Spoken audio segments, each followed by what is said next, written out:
How the US Standardized Cryptography. The United States federal government is now deemed an international leader in cryptographic development. The reasons why are complicated and harder to discern. In this article, I make my attempt to explain why that's the case. The US hosts open competitions to determine which cryptographic primitives are declared standard. One of the best documented cases of this is the standardization of data encryption standard and advanced encryption standard. And throughout this video, I will explain how those became to be internationally influential ciphers for use in the industry, and by the government, and by even other nations around the world. Let me start with the history of the National Security Agency. The National Security Agency verifies that all cryptographic implementations that protect national secrets are effective. Every organization that programs ciphers such as Advanced Encryption Standard that is meant to be used by people that work with the federal government in some way must reach out to the NSA and allow the NSA to test if the implementation is sufficiently resistant to attack and fast enough to satisfy demands. The NSA was formed by President Harry S. Truman. To better understand why the NSA matters for standardizing cryptography, let me expand on that. To better understand why the history of anything matters, you need to better understand why anything matters, you should research its history. The NSA plays a role in overseeing the development of cryptography for purposes supervised by the federal government. Government purposes, of course, financial, healthcare, and all tech organizations that all work with such organizations must comply with federal laws regulating how cryptography is developed and used. Why do people care so much about what the federal government thinks and how you should protect your secrets? It's a good question. People care because the fiercest test on whether these cryptosystems work is in the military battlefield. Throughout history, federal governments and their militaries had the most impact in the development, standardization of a doctrine of cryptography. The story of cryptography documented in history goes as far back as ancient Roman times, starting with the Caesarean cipher. The trend throughout history has remained true for thousands of years, and the U.S.'s success in applying cryptography in World War II pivoted the U.S. as the most powerful military, the most powerful federal government, and the most influential economy in the world. All these factors played a role in landing the U.S. as the international authority on cryptographic development. Two main reasons why people trust U.S. cryptographic standards is because people believe that the U.S. is currently the most powerful government, has the most powerful military, and is the most economically powerful nation and the most profitable to do business with. This has to do with the history of militaries using cryptography throughout its history, as much as the U.S.'s success in satisfying demands in the industry throughout the earth. People that are serious about protecting their secrets are generally aware that the fiercest of attacks against intelligence is People that are serious about protecting their secrets are generally aware that the fiercest of attacks against one's crypto systems take place in warfare, especially to crack what's called military intelligence. What is military intelligence? It's the practice of collecting and applying information to help military leaders make strategic decisions in conflict with another nation. Throughout history, entire nations have risked victory in a battle because they failed to keep their military battle plans a secret. On September 13th, for instance, 1862, soldiers of the Union Army discovered Robert E. Lee's battle plans wrapped in a cigar. Think about how hilarious that is. The battle plans for the military general of the Confederate Army in the Civil War were wrapped in a cigar, in plain text. See that? This is kind of the reason why encryption exists. In case a foreign adversary steals the plans, they will not be able to read or understand what you are saying. That's the point. I'll give you a second major case of military intelligence being breached. This case will make it much more obvious why strength of encryption matters. During the height of World War II, the Allied forces were trying to crack Germany's military intelligence. By World War II, nations were wise enough to encrypt all messages sent through telecommunication and not careless enough to store them in places like a cigar, as they did in the Civil War. Now, the Germans made a major mistake in how they protect secrets. They focused more on keeping the design and implementation of their encryption a secret, less so keeping the secret difficult to crack. That's their mistake. I encourage you to pause this video and watch the film, The Imitation Game, starring Benedict Cumberbatch. In that film, we see that the actual password for the cipher used featuring Enigma was Heil Hitler. That's not a complicated password at all. The Imitation Game was a great movie depicting how Alan Turing made a machine to crack Germany's most The Imitation Game is a great movie that explains how Alan Turing made the machine that helped crack Enigma. Historians argue that the cracking of Enigma shortened the duration of the war and possibly saved millions of lives. I hope these two real cases make clear why the U.S. military and federal government invest so heavily in projecting military intelligence, and so do nations around the world. Nations throughout history compete for brains, for natural resources, for land, and it is crucial that someone unfriendly does not hear their plans to guarantee their spot or will be taken away from them. This important fact of life is why the United States invests so heavily in cryptography. I began this video explaining the importance of protecting secrets in military operations. Of course, you should now understand why. The biggest motivation to advance cryptography is to protect national secrets. Always was since ancient Roman times, still is. This is yet to change. And that's why the National Security Agency was formed. Its history goes as far back as World War I. Its official formation was in 1952 when Harry Truman, the president I talked about earlier, approved of its formation. The NSA's original task was to crack codes, much like Alan Turing did to break foreign military intelligence. The US is aware that being able to decipher encrypted communication of foreign nations will give them an advantage against said nation in case there's a conflict. The NSA is infamous even for gathering information on its own citizens. Sounds like they don't trust us that much either. Today, the NSA actually also plays a pivotal, critical role in overseeing cryptographic development, so that's the one good side. So that's a major good side to them. In this video, I will focus on how the NSA attempts to standardize cryptography to protect national business secrets. I'll start with how the NSA played a role in the standardization of data encryption standard in 1975, the first cipher designed to protect national secrets transmitted using digital computers. The NSA slightly modified the design of DS to be weaker than the original design made at IBM, the original corporation that invented data encryption standard, or DES for short. The NSA made the original design of DES weaker so they could crack the cipher in case a foreign adversary started using it. That didn't actually play well because experienced cryptographers such as Adi Shamir figured out that you could crack the cipher earlier than the NSA wanted the general public to know. But that's a different story. For those of you that are security engineers, you may have dealt with cryptographic software at your job. What I'm talking about is actually designing computer hardware that directly executes data encryption standard. What I'm trying to say is the NSA wanted this cipher DES not just because they wanted to use it against they wanted to crack foreign secrets, not only to protect national secrets, but also so they can accelerate the protection of accelerate the transmission of data in electronic communication. You need to actually be able to send messages quickly. And you need to be protected from being cracked both at once. And that's important for military intelligence as much as it is for business communication. So when I actually start talking about the computer hardware thing here, know that what I'm really trying to say is that the NSA was looking for a cipher that was easy to run quickly in hardware so that they can transmit messages fast enough, and yet they could crack it fast enough so that they can decipher a message and ensure no man-in-the-middle attacker, no foreign agent, no unwelcome human being could see what they're saying. So, about the computer hardware. When I was talking about the security engineering part here, I messed up on explaining this. What I meant was, most security engineers are used to using cryptographic software libraries, but the truth is, throughout history, ciphers are actually made using actual hardware. You can kind of understand why if you think about how history really works. Machines back then, most machines cannot be programmed with software. They had to be physically manhandled to actually make them do different things. So that's why encryption actually began with hardware technology, more so than software earlier in time. This still matters even today. Hardware encryption still can do things that software can't. To understand how hardware can be crucial to encryption, even for DES and AES, let me explain your computer processing unit. It's technically hardware that actually does arithmetic for you. CPUs contain an organized set of circuits known as logic gates.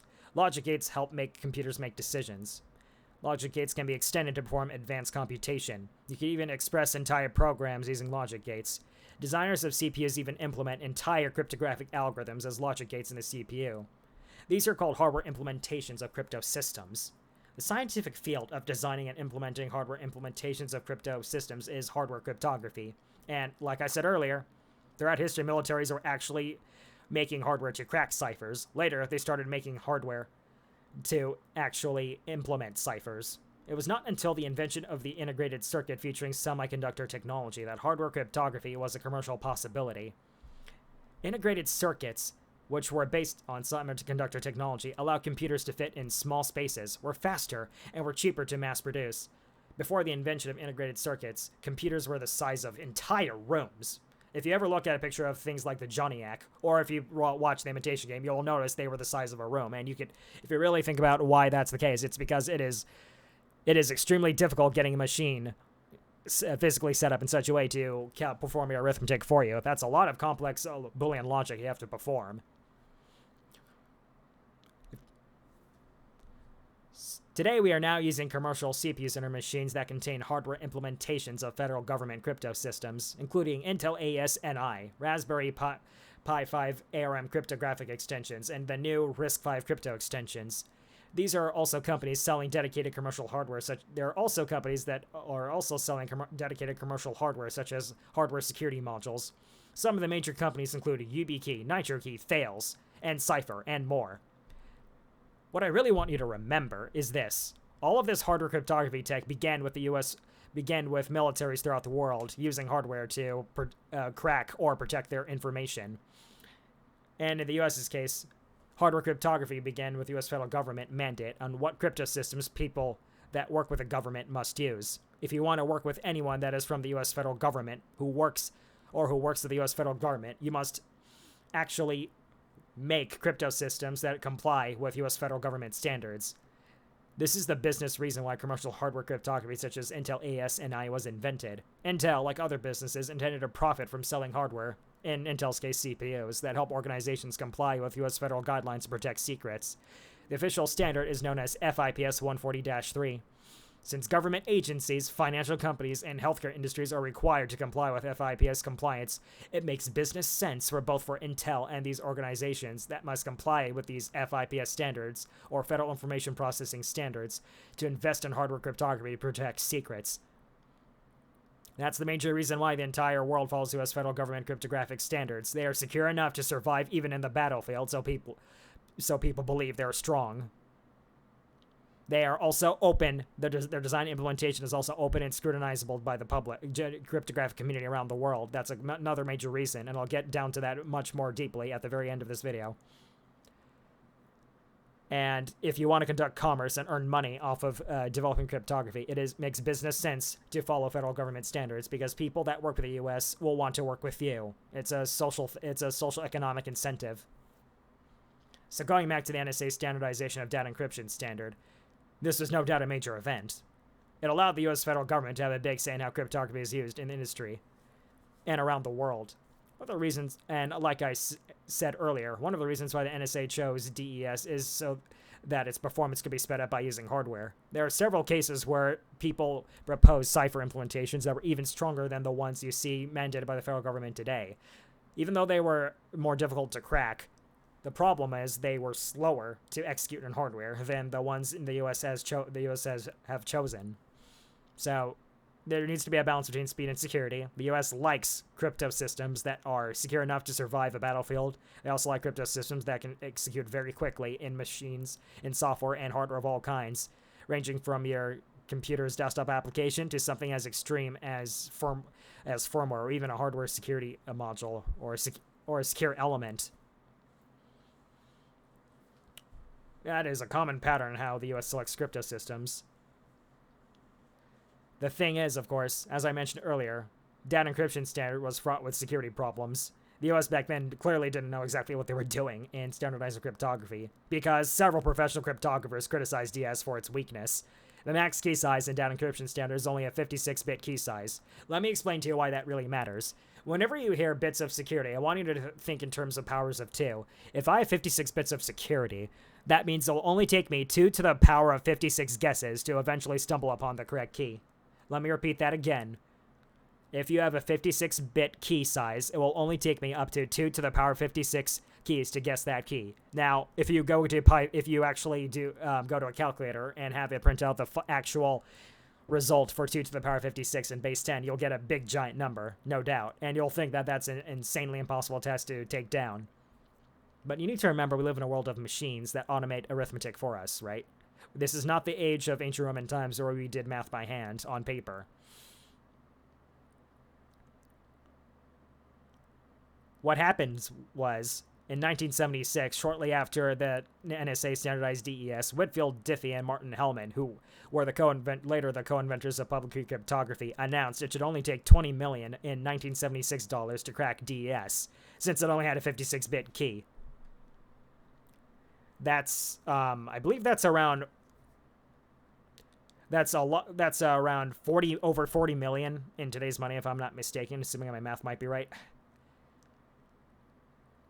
Now, the thing is, by 1998, CPUs were so quick and so cheap to make that even a small nonprofit organization like the Electronic Frontier Foundation, working with a distributed .NET organization, could crack DES in only 22 hours. 22 hours, costing them 250 grand. That's over 480 grand in today's money. That is not a big ask for a determined military working against you to pull off. Let that be clear. So to break DES, the Electronic Frontier Foundation made this machine called Deep Crack. That's a funny name, but Paul Kocher, an important cryptographer whose name I want you to remember, was the designer of this machine. Carl Kocher is a name you must remember. Not only did he design Deep Crack to crack DES, he also published the first papers on conducting side-channel attacks against encryption to steal the secret, including timing attacks that can steal the secret from famous ciphers recommended by the federal government, including Advanced Encryption Standard, or RSA, or ECDSA, Elliptic Curve Digital Signature Algorithm. Paul Kocher was also the architect for Transit Layer Security 1.0, also known as Secure Sockets Layer 3.0. Transit Layer Security had its own problems, but that's besides the point. The point is, Kocher played a huge role in how we use cryptography today. And his first major breakthrough was with Deep Crack. As I mentioned earlier, it wasn't too expensive to organize CPUs and to make a giant, big, fat supercomputer that could take down a 56-bit key. Once the secret was cracked, the EFF had to announce this and explain to people how to copy and repeat what they did. Now, there was an issue with that. In the 1990s, the U.S. federal government banned the export of all cryptographic software. Even now in 2025, the U.S. restricts the export of cryptographic software and hardware to other countries. I was actually surprised to find this out. I thought this was gone by 1990s, but in reality, even to this day, the U.S. restricts the export of cryptographic technology to other countries. The U.S. federal government believes their sole knowledge of how this technology gives them an advantage. Believes their sole knowledge of how this technology works gives them an advantage over other nations during an international conflict. Take a look at that link for the University of Iowa and read those documents. It's actually really interesting what countries you're not allowed to export cryptographic technology to in certain cases. Now, here's the workaround that. Software is defined as an expression of speech, and the U.S. First Amendment protects freedom of speech. To circumvent the export ban against cryptographic software, the EFF simply printed the source code into an actual physical printed book, not in any digital form, and exported that book out to the world. There is no rules banning you from doing that. Funnily enough. To be honest, this is exactly what Phil Zimmerman did. He also printed out the PGP source code into a physical printed book and gave that away to other foreign nations. So the U.S. federal government eventually caught wind that Deep Crack was cracking secrets like this. And that's why by 1999, the U.S. federal government started recommending triple DES, which supports up to 112 bits of security instead. Now, to the best of my knowledge, so far in 2025, no one has managed to brute force even a 128-bit key yet, so that seems fine at first. Unfortunately, the security factor, according to the U.S. federal government, only increased the difficulty of cracking triple DS compared to DES by a factor of 3. Now, that doesn't seem right to me, because if it's a 112-bit key instead of a 56-bit key one, there's a major logarithmic difference in that. If you understand power versus exponents, 2 to the power of 56 versus 2 to the power of 112, that's a massive difference. Nonetheless, the point is, the NSD didn't believe this triple DS cipher would actually survive more than 20 years, so it really wasn't worth it to them. That, and to make matters worse, a major vulnerability in both DS and triple DS was discovered in 2016. So it's a good thing the US was triple paranoid about triple DS not working. Because if they had not done what they did in the 1990s to make advanced encryption standard, that major vulnerability found in 2016 would have caused mass panic.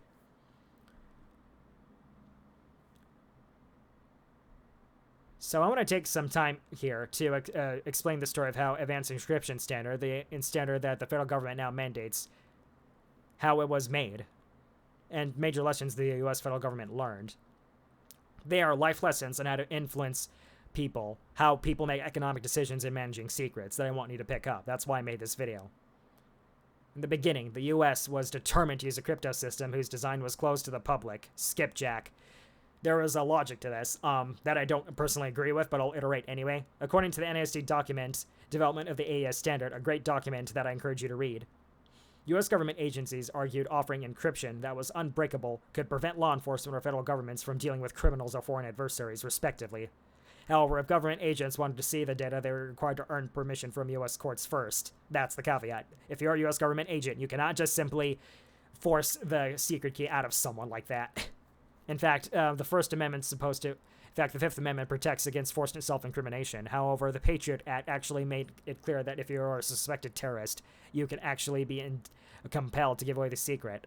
Then the USA Freedom Act came in 2015 and actually banned the U.S. from... Never mind. I'm getting off into the weeds here too deeply. The point is, the U.S. federal government wanted to keep the design of skipjack a secret because they really wanted to make sure they can crack a secret in case they were dealing with a very bad person.